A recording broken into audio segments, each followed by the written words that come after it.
Alors, une des grandes préoccupations des femmes par rapport à l'hormonothérapie, c'est le cancer du sein. Mais qu'en est-il exactement? Alors, il y a une grande étude française qui a été faite et où on a regardé quel était l'impact du type de traitement hormonal que l'on prenait pour la ménopause sur le cancer du sein. Et on a comparé aussi, finalement, non seulement qu'on prenne un estrogène avec un progestatif ou quel type de progestatif, ou encore prendre un estrogène avec de la progestérone.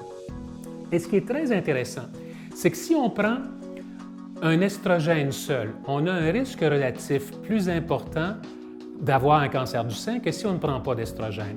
Si on prend un estrogène avec la progestérone, et non pas un progestatif, mais la progestérone elle-même, c'est-à-dire la substance bioidentique à celle qui est produite à l'intérieur du corps humain, chez la femme, le risque relatif est de 1, c'est-à-dire pas plus important que si on ne prenait pas d'hormonothérapie.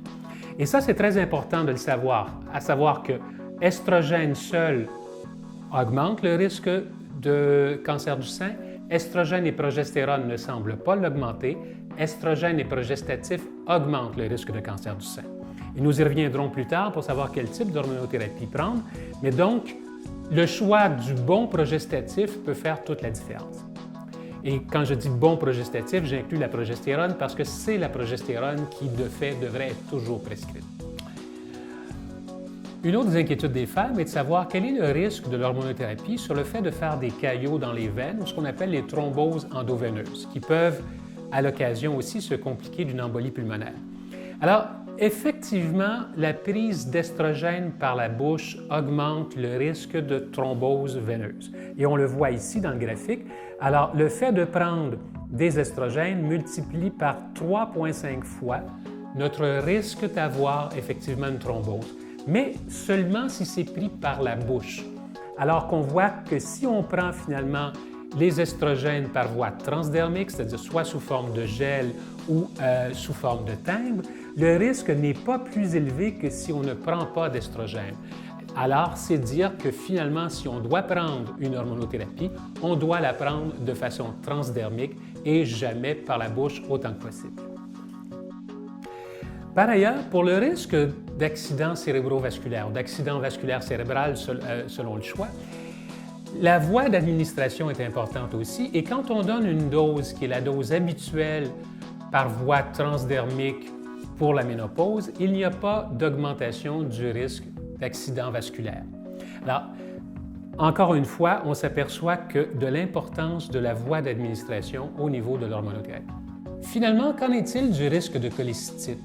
On sait que chez les femmes qui vont prendre une hormonothérapie orale, le risque est élevé. Est-ce que le risque est encore élevé si on prend une hormonothérapie par voie transdermique, ou du moins si on prend l'estrogène par voie transdermique? Il semble que le risque ne soit pas tellement plus élevé que celui que l'on aurait si on ne prenait aucune hormonothérapie. Encore une fois, la voie d'administration des estrogènes est ici importante. Pour faire un résumé de tout ça, quand on avait fait l'étude il y a une dizaine d'années, le Women's Health Initiative, on s'était aperçu d'une augmentation du risque de maladies cardiovasculaires, d'accidents cérébrovasculaires, éventuellement d'embolie pulmonaire, de thrombose veineuse, de cancer du sein, de cholécystite. Et on avait noté toutefois une diminution du risque de cancer du côlon et du risque d'ostéoporose, notamment de fracture de l'ange. Alors, si on change la voie d'administration des estrogènes et on les passe de la bouche à aller par voie transdermique, on voit qu'on diminue notre risque d'AVC, qu'on diminue notre risque de maladie thromboembolique, donc pour le ramener à la normale, et que le risque de cholécystite devient beaucoup plus près de la normale qu'il l'était auparavant.